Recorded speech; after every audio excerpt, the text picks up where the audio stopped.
존귀와 찬양과 영광을 받기에 합당하신 하나님, 지난 한 주간도 생명과 빛으로 저희들의 삶을 인도하여 주시니 감사드립니다. 이 시간 저희가 정한 마음으로 주님께 나아가기 원합니다. 한 주간의 삶에 있었던 우리의 죄악이 예수 그리스도의 보혈의 은혜로 소명되는 은총을 입게 하시고 주의 거룩한 영이 저희의 마음과 생각을 사로잡으셔서 하나님이 찾으시는 예배자로 인도하여 주옵소서. 이 시대에 깨어 기도하는 성도들로 우리를 부르시는 주님, 우리를 매 순간순간 기도하는 자리로 부르시고 인도하시니 감사드립니다. 육체의 한계를 뛰어넘은 은혜의 자리로 저희들을 인도하여 주옵소서. 우리 자신이 하나님의 베푸시는 기적을 체험하는 자들이 되게 하옵소서. 평생의 기도함으로 저희들의 삶을 온전히 주님께 드리는 성도들로 삼아 주옵소서. 교회를 통해 세상에 참 평화 주시기를 기뻐하시는 하나님, 저희 교회가 주께 발견되어 그 일에 쓰임받게 하옵소서. 교회의 본질을 잃지 않으며 끊임없이 갱신하는 교회가 되게 하여 주옵소서. 희망이 보이지 않는 시대에 예수 그리스도가 주시는 참 평안과 소망을 세상에 전하며 잃어버린 이웃의 행복을 위하여 쓰임받는 교회가 되게 하옵소서. 예배를 통해 영광 받으시며 은혜 베푸시는 하나님, 말씀을 전하신 목사님을 강건하게 붙들어 주셔서 전하시는 말씀을 온 성도가 하나님의 음성으로 듣게 하시고 영혼과 육체의 새 힘을 얻게 하소서. 또한 모든 교육자들도 맡은 사역을 성실함과 탁월함으로 감당할 수 있게 하소서. 우리의 왕이신 하나님을 높이며 주의 영광을 사모하여 주께 나아가는 시간이 되게 하옵소서. 찬양으로 영광 돌리는 평화의 교회 성가들을 축복하시며 예배 모든 순서를 통해 하나님 홀로 영광 받으시기를 원하며 우리 주 예수 그리스도 이름으로 기도드립니다. 아멘. 오래전 세월이지만 1973년까지 플로리다에 있는 폐쇄된 미국 해군 기지에는 매주 금요일이 되면 어떤 사람이 나타나서 갈매기들에게 먹이를 주어서 사람들에게 눈길을 끌었다라고 합니다. 물론 우리가 바닷가에 나가보면 갈매기나 이런 날아다니는 새들에게 먹이를 주는 장면들은 누구에게나 심심찮게 발견되곤 합니다. 그런데 대부분의 사람들이 먹든 거기 주지 말라고, 피딩하지 말라고 이렇게 써 있어도 먹든 과자를 주거나 먹든 음식을 주거나 그런 식인데요.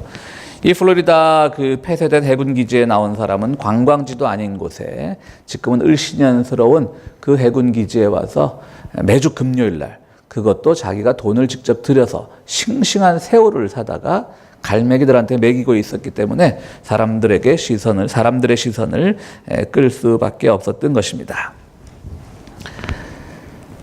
1973년에 이 일이 끝난 것은 그분이 1973년에 사망을 했기 때문입니다. 그러니까 사망하기 전까지 그분은 오랜 세월 동안 금요일만 되면 이곳에 와서 갈매기들에게 싱싱한 새우를 먹이로 주었던 것입니다. 이 사람의 이름은 에디 라이켄베이커라고 하는 사람인데요. 흔히 에디라고 부르는 사람인데요. 이 사람이 젊을 때 시작해서 죽을 때까지 이 일을 한 이유는 무엇인가? 당시 이제 이 사람이 이런 좀 흔치 않은 일을 하니까 지역 신문사에서 이분과 인터뷰를 하게 되었습니다. 그랬더니 이 사람은 미국 예비역 해군 대위였습니다. 에디는 2차 대전 중에 미 해군 소속 항공대 비행기 조종사였고요. 상당히 촉망받는 엘리트 비행사였습니다. 당시로서는 가장 첨단의 전투기라고 할 수 있는 B-17기 조종사였는데 당시 뉴기니아에 있던 메가더 장군에게 전달할 긴급 명령서를 가지고 뉴기니아로 날아가다가 그만 배가 추락하고 맙니다. 아마 적의 공격을 받고 추락했다기보다는 당시만 해도 그 전투기라고 하는 것들이 오늘날과 같이 정교하지 않기 때문에 아마 그냥 자기가 알아서 추락을 했던 것 같습니다. 바다 한복판에 추락을 했는데요.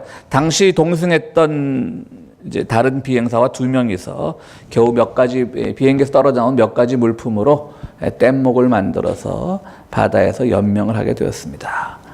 그러나 그 바다에서 연명한다는 게 쉽지 않습니다. 아무리 봐도 구조대는 나타날 기미가 보이지 않습니다.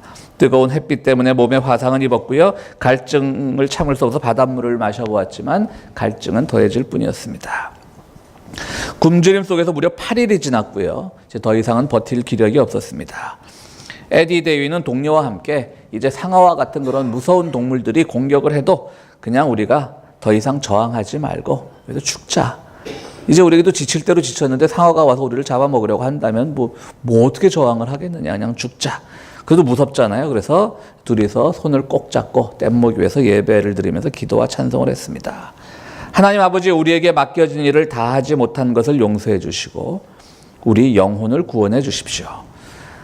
하나님, 외롭고 두렵지 않게 두 사람이 함께 죽음을 맞게 된 것을 감사드립니다. 지난 8일 동안 우리 두 사람이 서로 동료애를 확인하며 격려함으로써 두 사람의 우정을 확인하게 해주시니 감사를 드립니다. 또한 하나님께서 그동안 우리를 지켜주신 것을 감사드립니다. 다만 죽을 때 공포 없이 고통 없이 죽을 수 있도록 인도하여 주시옵소서 라고 이제 기도를 마치고 그들은 뭐 거의 자살이나 다름없는 그런 길을 택하려고 할 때에 그 에디 데이의 머리 위에 뭔가 이렇게 앉는 느낌이 있었습니다. 손을 이렇게 가서 닿으니까 갈매기였습니다. 새가 도망가지도 않고 이렇게 잡히는 겁니다. 동료도 깜짝 놀랐습니다. 어떻게 했을까요? 잡아먹었습니다. 갈매기가 도망가지도 않는 겁니다. 너무 놀라웠고 신기한 일이었습니다. 고기는 잡아먹고 내장으로 생선 미끼를 삼아서 그것으로 또 낚시를 해서 또 물고기를 잡아먹고 이러다가 며칠 지나서 결국 구조대한테 구조가 될 수 있었던 겁니다. 이 에디 대위는 그날의 경험이 너무나 감격스러워서 나중에 전역을 한 뒤에도 매일 그 해군 기지 근처에 가가지고 갈매기들에게 자기의 생명을 살려준 갈매기죠. 물론 자기의 생명을 살게 해준 갈매기는 그들에 의해서 먹힌 바 되었지만 어쨌든 다른 갈매기들에게 그 싱싱한 아주 신선한 새우를 먹이로 주는 것으로 자기의 감사의 뜻을 표현했다고 하는 것입니다. 그래서 에디 대위는 구조된 후에 자기의 경험을 글로써 또 신앙 간증을 통해 알림으로써 많은 사람들에게 믿음과 확신과 위로를 주었고요. 1973년 그가 이제 나이가 들어서 사망할 때까지 이 일을 그치지 않고 계속했고요. 당시 플로리다 지역의 지역신문에 아주 크게 그의 부고가 실렸다라고 합니다. 그렇습니다. 감사라고 하는 것은 참 쉽지만 또 흔하게 할 수 있는 얘기지만 그러면서도 어려운 이야기입니다. 이 에디 데이는 어찌 보면 그가 죽음의 직전까지 간 그 상황에서 더 이상 누구도 죽음 앞에서 정말 하나님을 원망하기가 쉽겠죠. 내가 정말 조국을 위해서 그리고 그 2차 대전을 일으킨 저 적군을 위해서 적군을 무찌르기 위해서 이렇게 작전을 하다가 이렇게 죽어가야만 합니까? 라고 하나님께 불만을 터뜨릴 수도 있지만 그들은 그 8일 동안에 바다 위에서 그 고초를 겪으면서 마지막 깨달은 것이 이 죽음이 공포 없이만 다가온다면 하나님께 감사를 드리겠습니다. 그리고 지난 8일 동안 이 죽음의 위협 속에서 우리 둘이 서로를 탓하지 않고 동료애로 지켜주셨던 것 감사를 드립니다. 라고 말하면서 무릎을 꿇는 순간 그들에게는 새로운 길이 열렸던 것입니다. 참 어렵게도 쉬운 것이 감사고요.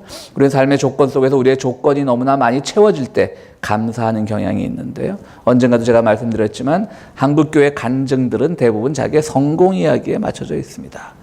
그 이야기를 듣는 사람들은 실제로는 나도 저 사람처럼 예수 잘 믿고 뭐 하면 성공해야지라고 생각을 하지만 그 간증을 하는 사람은 아주 독특한 경우인 겁니다. 실제로 우리의 간증이 자꾸 그렇게 천박해지는 이유는 대부분의 성공 이야기에 초점이 맞춰져 있기 때문입니다. 간증은 실패 이야기가 초점이 돼야 됩니다. 실패했음에도 불구하고 고초 속에서도 하나님께서 나를 지켜주셨다라고 하는 그 믿음이 실제로 간증의 내용이 돼야 되는 것입니다. 그런 점에서 이 감사의 달 11월을 보내면서 우리의 감사는 과연 우리도 어떤 것을 감사하고 어떤 것이 진정한 감사의 의미인지 나의 조건적인 것들이 다 채워졌을 때 하는 감사는 누구라도 할 수 있는 것이겠죠. 그런 감사의 의미를 한번 다시 생각해 보자 합니다. 오늘 우리 읽은 누가복음 17장 본문에는요, 예수님께 고침을 받은 10명의 나병 환자 이야기가 나옵니다. 어찌 보면 예수님이 고쳤다라고 말하는 것 좀 어폐가 있을지 모르겠습니다. 본문에 보면 예수님이 안수를 했다거나 눈먼 사람을 뜨게 할 때처럼 침을 뱉어서 진흙을 이겨서 그의 눈에 발라줬다거나 하는 그러한 행위는 전혀 나오지 않기 때문입니다. 그리고 내가 너를 치료하였다라는 말도 나오지 않습니다. 사마리아와 갈릴리 사이의 마을을 지나가고 계시는데 10명의 나병 환자들이 멀찌감치서 예수님을 바라보면서 선생님 우리를 좀 고쳐주십시오라고 하소연을 합니다. 유대 레위 율법에 따르면 나병 환자들은 마을에도 못 들어오게 되어 있습니다. 현대의학으로 보면 나병이라고 하는 것, 문둥병이라고 하는 것, 요즘은 그런 용어도 쓰지 않죠. 한센병이라고 합니다. 이 한센병 환자들은 실제로 접촉 감염이 되지 않습니다. 그럼에도 불구하고 사람들은 일단 피부가 이그러지고 보기 싫고 그러다 보니까 멀리하게 되는 것이고요. 또 구약시대와 같이 그런 의학적 상식이 없을 때는 이것이 감염성인 줄 알고 그들을 마을에 들어오지 못하게 했던 것이죠. 얼굴은 이그러져 있죠. 누가 봐도 사실은 멀리할 수밖에 없는 그런 모습의 나병 환자들이죠. 아마 그들도 자기의 처지를 잘 알았을 겁니다. 그러니까 용기 있게 예수님께 와서 막 붙잡고 나 좀 고쳐주십시오라고 하는 것이 아니라 10명의 사람이 저 멀리서 예수 선생님 나를 좀 고쳐주십시오. 우리를 좀 고쳐주십시오라고 말을 합니다. 그러자 예수님이 뭐라고 말씀을 하시냐면요. 좀 독특한 치유 방법이죠. 예수님 늘 바리새파나 제사장 이런 분들하고 약간은 적대적 관계였는데 오늘 본문에서는 제사장에게 가서 너희 몸을 확인받아라 라고 얘기를 합니다. 당신은 의사라는 하는 직업이 누가복음의 누가도 의사이긴 하지만요. 의사라고 하는 직업이 사실 오늘날에 말하는 현대의학적 개념으로 사람을 치유하는 것은 아니었죠. 많은 주술적인 요소들도 있었습니다. 마술적인 요소들도. 그렇기 때문에 의사의 권위보다는 제사장의 권위가 높은 거예요. 이 사람이 병자다 아니다의 최종 판결권은 누구에 있냐면 제사장에게 있는 거예요. 예수님이 너희 몸을 가서 제사장에게 보이라라고 하신 말씀은 너희는 이제 더 이상의 나병 환자가 아니다. 너희가 제사장에게 갈 때쯤이면 너희 병은 나아 있을 것이다. 이런 말인 거죠. 그러니까 예수님은 자신이 고쳐주지 않고 왜 제사장에게 가라고 했을까? 이게 오늘 우리가 이 본문을 이해하는데 아주 첫 번째 고민해야 될 부분입니다. 늘 제사장들, 바리새파들 이런 분들에게 위선자라고 욕도 많이 하시고 회칠한 자들이라고 그렇게 비판하시던 분이 제사장에 가서 너희 몸을 보여라. 이게 아주 독특한 오늘 본문의 구조입니다. 혹시 또 예수님께서 전염될까 두려워서 흉측한 모습이 싫어서 그러신 건 아닐 거예요. 그죠? 예수님도 가까이 오지 못하게 야 제사장에 가봐. 이건 아닐 겁니다. 분명히. 하여튼 그들은 제사장에게로 갔습니다. 그들의 예수님을 믿는 그런 확신의 태도도 우리가 존경할 만하죠. 아이고 저 양반이 저 양반조차도 우리가 믿고 따랐는데 우리를 싫어하는구나. 우리를 경원시하는구나. 무슨 제사장에 가다가 괜히 율법 어겼다고 해서 맞아 죽으면 어떡하려고. 이런 생각을 왜 하지 않았겠어요? 근데 예수님이 제사장에 가라고 하니까 이 사람들은 10명은 다 간 거예요. 그런데 가다 보니까 병이 다 나았습니다. 놀라운 일이죠. 그런데 그 중에 한 명만이 돌아와서 예수님 앞에 무릎을 꿇고 감사의 말씀을 드렸습니다. 사람들이 옆에서 조롱합니다. 당신 그렇게 치유의 능력을 발휘하고 다녀도 봐라. 겨우 10분의 1만이 와서 당신에게 감사를 드리지 않느냐. 나머지 9명은 어디 갔느냐. 주변에서 또 조롱하는 거죠. 우리도 그런 살다 보면 그런 조롱 많이 받습니다. 누군가를 위해서 좋은 일을 해줬는데 오히려 배신으로 돌아오는 것들, 그런 경험들 많이 있으시잖아요. 바로 그런 겁니다. 사람들이 조롱하는 겁니다. 저거 온갖 병 다 고치는 척하고 온갖 착한 척하고 하나님의 아들이라고 그러고 다니더니 뭐 하는 거야? 참 꼴 좋다. 이런 아주 냉소와 비아냥도 포함된 것이죠. 우리도 그런 영향을 받아서 오늘 우리는 예수님의 편을 들어야 되니까 이 9명을 상당히 비난합니다. 어떻게 나병을 낳고도 예수님에게 오지 않았을까? 사실 우리가 이때까지 들었던 모든 설교는 이 9명에 대한 비난입니다. 저 감사도 모르는 배은망덕한 인간들. 그리고 오히려 당시 이스라엘 사람들에게도 비난받고 배척당하던 이방인이라고 할 수 있는 사마리아 사람만이 유일하게 와서 감사를 드린 이 사람만이 믿음의 표징이고 또 이 사람만이 우리 신앙의 어떤 롤 모델이 될 수 있다라는 설교가 오늘 설교의 뭐 어떻게 보면 중심이긴 하겠지만요. 오늘 우리는 왜 이런 일이 벌어졌을까를 한번 생각해 보고자 하는 겁니다. 사실 말씀드렸듯이 감사하러 오지 않은 이 9명에 대한 비아냥은 많이 있습니다. 찰스 브라운이라는 사람이 자기 나름대로 이 9명, 즉 감사하러 오지 않은 9명이 어떤 사람이었을까? 뭐 이렇게 재밌게 쓴 글이 있어서 여러분들에게 소개해 드릴까 합니다. 첫 번째 사람은 예수님의 치료 방법이 정말인지 거짓인지 확인이 필요하므로 당장 감사를 못하겠다. 불신형이라고 이름 붙였습니다. 초신자형이죠. 이제 신앙에 처음 몰입을 했을 때 이 신앙이 과연 나의 생명을 살리는 신앙인지 아닌지.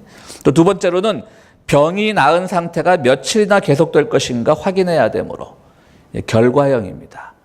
어쩌다 잠깐 눈속임으로 나은 걸 수 있겠지. 이런 사람입니다. 세 번째로 나중에 예수님을 또 볼 기회가 있으면 그때 가서 감사하면 되지. 뭐 지금 가서 또 번거롭게 그분도 바쁜데 이런 분들도 있죠. 사실 자기가 하기 싫어서 남의 핑계를 대는 사람들. 그리고 또 어떤 사람은 나는 본래 나병이 걸린 적이 없었어 라는 시치미 형도 있다고 합니다. 어쨌든 나았으면 그만이라고 하는 뻔뻔한 형도 있다라고 하고 여섯 번째 사람은 다른 사람들에게 감사하다는 말을 했으므로 할 필요가 없다라는 사람도 있고요. 예수님이 실제로 한 일은 아무것도 없다라고 하는 교만형도 있다고 합니다. 실제로 아무것도 한 게 없잖아요. 야, 제자에 가서 보여라 이러기만 했잖아요. 또 핑계형도 있다고 합니다. 여덟 번째 형태는 딴 사람들도 가서 감사하지 않는데 왜 나만 가서 감사해? 이런 핑계형이고요. 또 물타기형이라고 누가 재밌게 이름을 붙였네요. 이 찰스라는 사람이요. 사실 나는 원래 낫고 있었어. 꼭 예수 때문에 나은 건 아니야. 뭐 이런 거라고 합니다. 이런 분들의 분석처럼 사실 9명에 대한 비난이 모든 설교의 주제고요. 그 한 명 사마리아 사람에 대한 칭송이 또 모든 설교의 주제인 것은 사실입니다. 그렇다면 우리가 다시 한번 좀 시각을 바꾸어서 생각을 해보면요. 이 9명은 정말 잘못한 걸까요? 어떻게 생각하세요? 정말 잘못한 걸까요? 따지고 보면 잘못한 거 없습니다. 왜? 예수님이 제사장에 가서 너희 몸을 보여라 했기 때문에 갔습니다. 어떻게 보면 예수님의 말을 순종한 사람들입니다. 그렇죠? 오히려 그 순종의 의미로만 따지자면 사마리아 사람이 순종하지 않은 사람입니다. 사마리아 사람은 어차피 제사장에 갈 수도 없습니다. 그 예수님께로 돌아온 겁니다. 나중에 너희는 왜 감사하지 않았어라고 말한다면 우리 예수님이 시키는 대로 했는데요? 라고 말을 할 수 있는 사람들인 겁니다. 굉장히 성서를 자의적으로 해석하시고 취사 선택하는 사람입니다. 자기에게 유리한 부분에 있어서만 예수님의 말씀을 듣는 겁니다. 성경의 말씀도 마찬가지입니다. 분명히 예수님이 제사장에게로 가서 보여라 했기 때문에 가서 봤기 때문에 나는 할 일을 다 했습니다 라고 자기가 생각하는 부분, 자기에게 유리한 부분만 받아들이는 사람들. 오늘 우리 사회도 성경을 그렇게 자기에게만 유리하게 받아들이는 사람들이 많이 있습니다. 예를 들어서 우리가 물론 성경에 보면 동성애자들에 대한 비판의 글이 한 5-6개 정도 나옵니다. 5 부분에서. 그러니까 막 동성애 반대 운동하는 분들은 막 그거를 그냥 막 금과 억조처럼 읽고 막 그래요. 그러니까 이 인터넷 같은 데 보면 누가 아주 댓글을 잘 달았더라고요. 야, 그럼 구약에 보면 그 동성애자들 돌로 쳐 죽이려 한다. 그럼 니네들 가서 쳐 죽이든지. 그것도 안 지키잖아요. 그렇죠? 왜? 그럼 너 왜 안 쳐 죽여? 그럼 뭐라 그러겠어요? 아, 그거는 사람을 죽이면 실정법 위반이니까. 어떤 거는 성경법을 따르고 어떤 건 사회법을 따르고 얼마나 이율배반이에요. 그리고 성경에는 사람을 속이지 말고 남의 것을 탐하지 말라는 게 동성애 반대 규정보다 수백 가지, 수만 가지가 나오는데 오늘 얼마나 많은 사람들이 기독교인의 탈을 쓰고 남을 속이고 빼앗고 탐욕하고 합니까? 다 제가 받아들이고 싶으면 받아들여요. 그래서 성경에 써 있잖아. 이런 건 하지 말라고. 사실 우리가 성경 레위기 율법 그대로 잘 다 지키면 돼지고기도 먹지 말아야 돼요. 그거는 슬쩍 먹으면서 자기에게 유리한 부분은 지키는 것. 어쩌면 이 9명의 사람들이 바로 그런 사람들입니다. 아, 예수님이 제사장에 가서 보이라고 했잖아. 그래, 보이는 건데 내가 뭘 잘못을 했는데 왜 2000년 동안 우리는 모든 설교재단에서 목사들에게 이렇게, 신부들에게 우리가 이렇게 비난받아야 되는데 이런 생각을 왜 안 하겠어요? 그렇게 하는 거예요. 그럼 이 9사람은 어떤 사람들일까요? 바로 자기들에게 유리한 것만 챙기는 사람들이었던 동시에 이 사람들은요, 그 체제 속으로, 기득권의 체제 속으로 들어가기를 바랬던 사람들인 거예요. 그들을 나병 환자, 죄인, 마을에도 들어오지 마라고 했던 그 규칙은 누가 만든 거냐면 제사장이 만든 건데, 그 제사장이 만든 그런 율법들 때문에, 그것을 실행하는 제사장들 때문에 자기들이 그동안 소외되고 어렵고 사람들에게 정말 손가락질 당하고 침뱉음 당하고 살았던 그 사람인데, 그게 고쳐지니까 아이고 잘 됐구나 라고 하면서 자기도 이제는 그 체제 속으로, 기득권 체제 속으로 들어가는 거예요. 그 체제로 오히려 타파를 해야 되는데, 야, 내가 이제 몸이 건강해졌으니까, 이제 건강해진 몸으로 정말 우리를 억눌렀던, 우리를 옥죄었던 그런 잘못된 시스템과 내가 싸워나가야 되는데, 좋다고 달려가서 제사장 품에 당기는 사람들인 거예요. 우리가 막 이 세상은 자본이 너무 타락을 해서 그냥 자본주의의 모순이 많어라고 우리가 막 비판하면서, 실제로도 막 우리도 한쪽으로도 막 자본을 축적하려고 애쓰는 것과 같은 거예요. 돈이 세상의 전부가 아니라고 막 흥분하면서 실제로는 그 체제 속으로 서로들 달려가려고 애를 쓰는 거예요. 막 입으로는 민주주의를 외치면서 독재를 그리워합니다. 우리 한국, 뭐 미국도 요즘 마찬가지더라고요. 미국의 교민들도 막 박정희 체제를 막 그리워하면서 현직 대통령을 막 빨갱이라고 욕을 해요.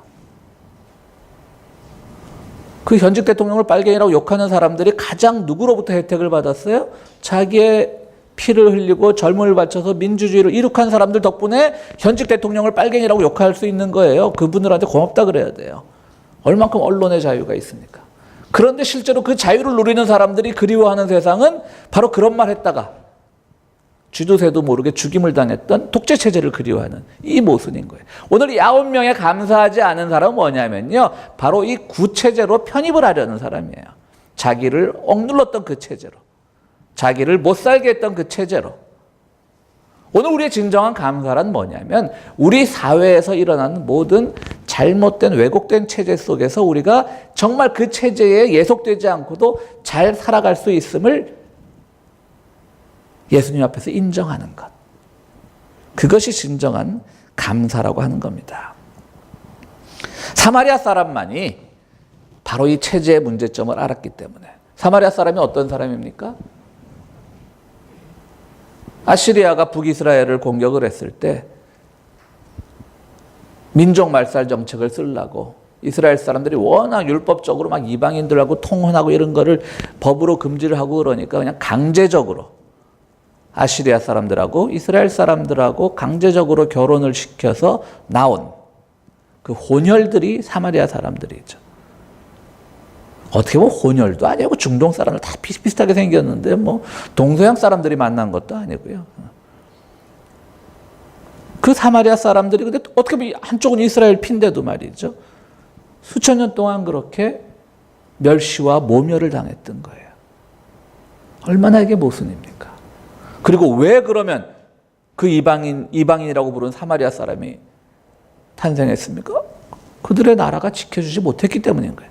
그것에 대해서는 생각하지 않고 마치 우리가 예전에 중국 이런 데 끌려갔다 돌아온 사람들을 환향녀라고 욕을 했듯이 그러는 겁니다. 그러니까 사마리아 사람은 이 수백 년 동안 자기가 겪어왔던 자기 민족의 그 아픔을 알고 있었기 때문에 이건 제사장의 문제로부터 발생한 것이기 때문에 내가 제사장에 가서 내 몸을 보여야 될 이유가 없고 주님께로 돌아와서 감사를 드려야 된다고 하는 겁니다. 바로 그겁니다. 이 사마리아 사람이 훌륭한 것은 바로 주님께로 돌아와서 내가 주님 덕분에 이렇게 나았습니다. 주님 앞에 무릎을 꿇었습니다. 그리고 기도합니다. 감사합니다. 이게 진정한 감사인 겁니다. 오늘 우리의 실존적 변화 앞에서 내 실존적 변화가 막 체제에 의해서 막 자본주의 체제에 의해서 어떤 그 체제에 의해서 내가 보장받는 것이 아니라 오히려 주님 앞에서 진정으로 무릎 꿇을 수 있는 마음이 생기는 것. 그것이 진정한 감사입니다. 그건 보이진 않습니다. 보이는 곳에는 우리는 여전히 억울하고 힘들고 고통스러운 부분만 있기 때문입니다. 우리는 늘 감사의 조건만 보고 감사하는 그런 습관들이 있기 때문에 이런 문제가 생기는 것입니다.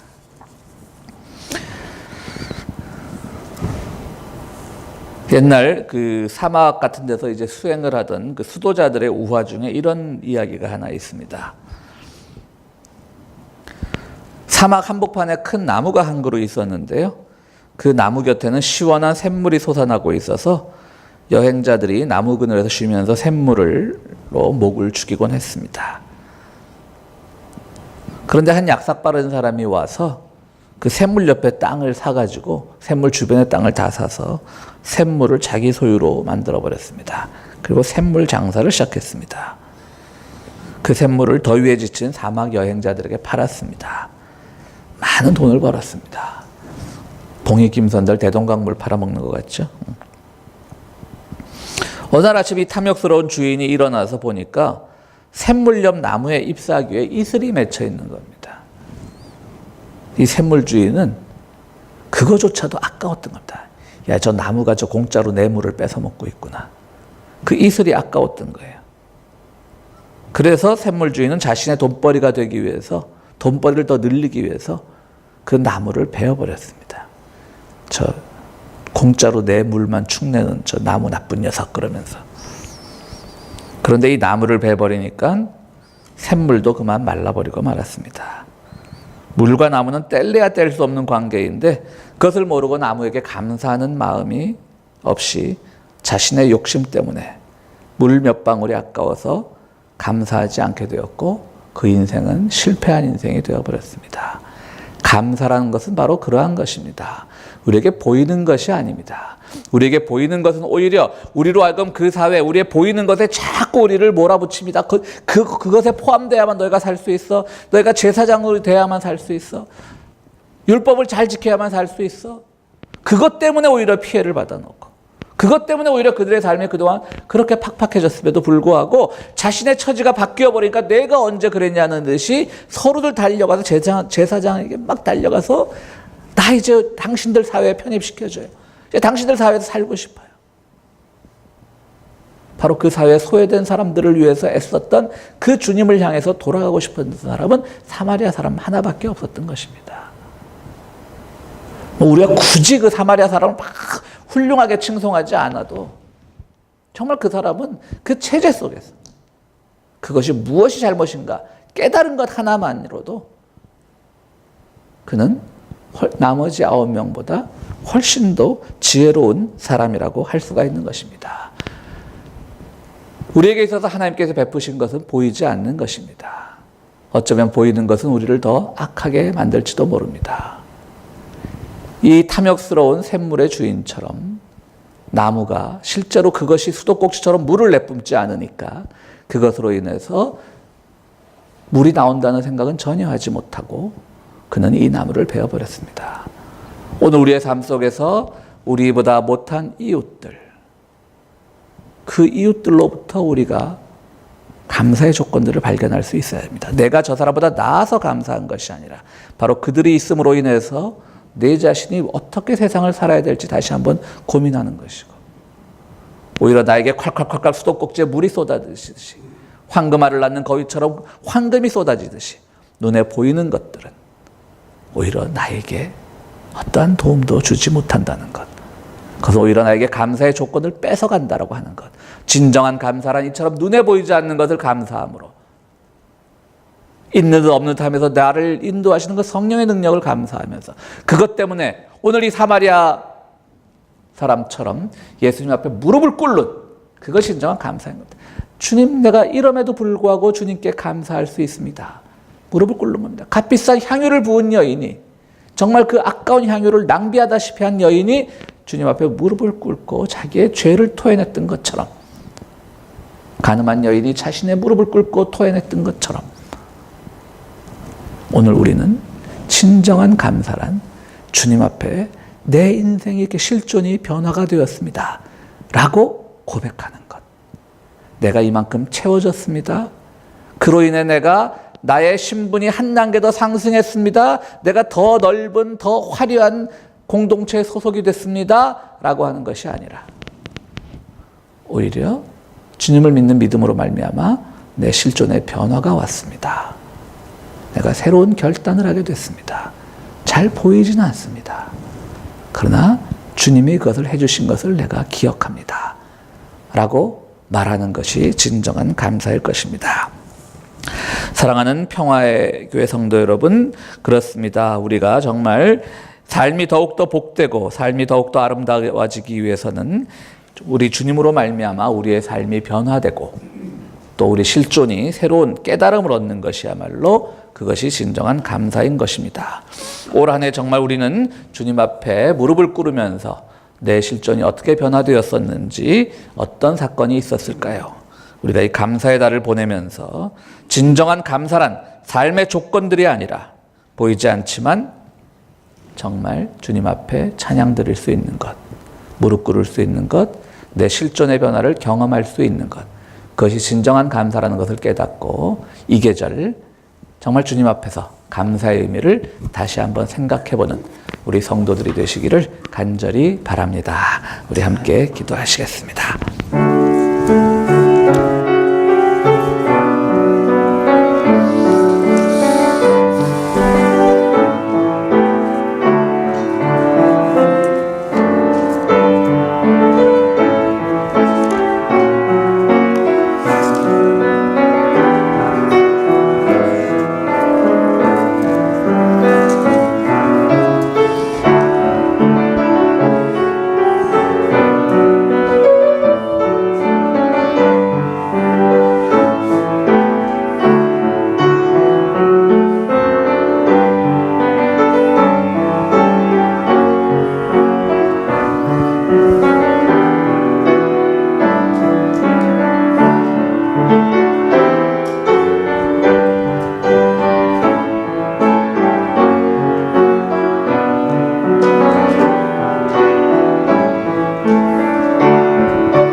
거룩하시고 자비로우신 하나님, 저희들 1년을 마감하면서 감사의 달에 감사의 의미를 생각해 봤습니다.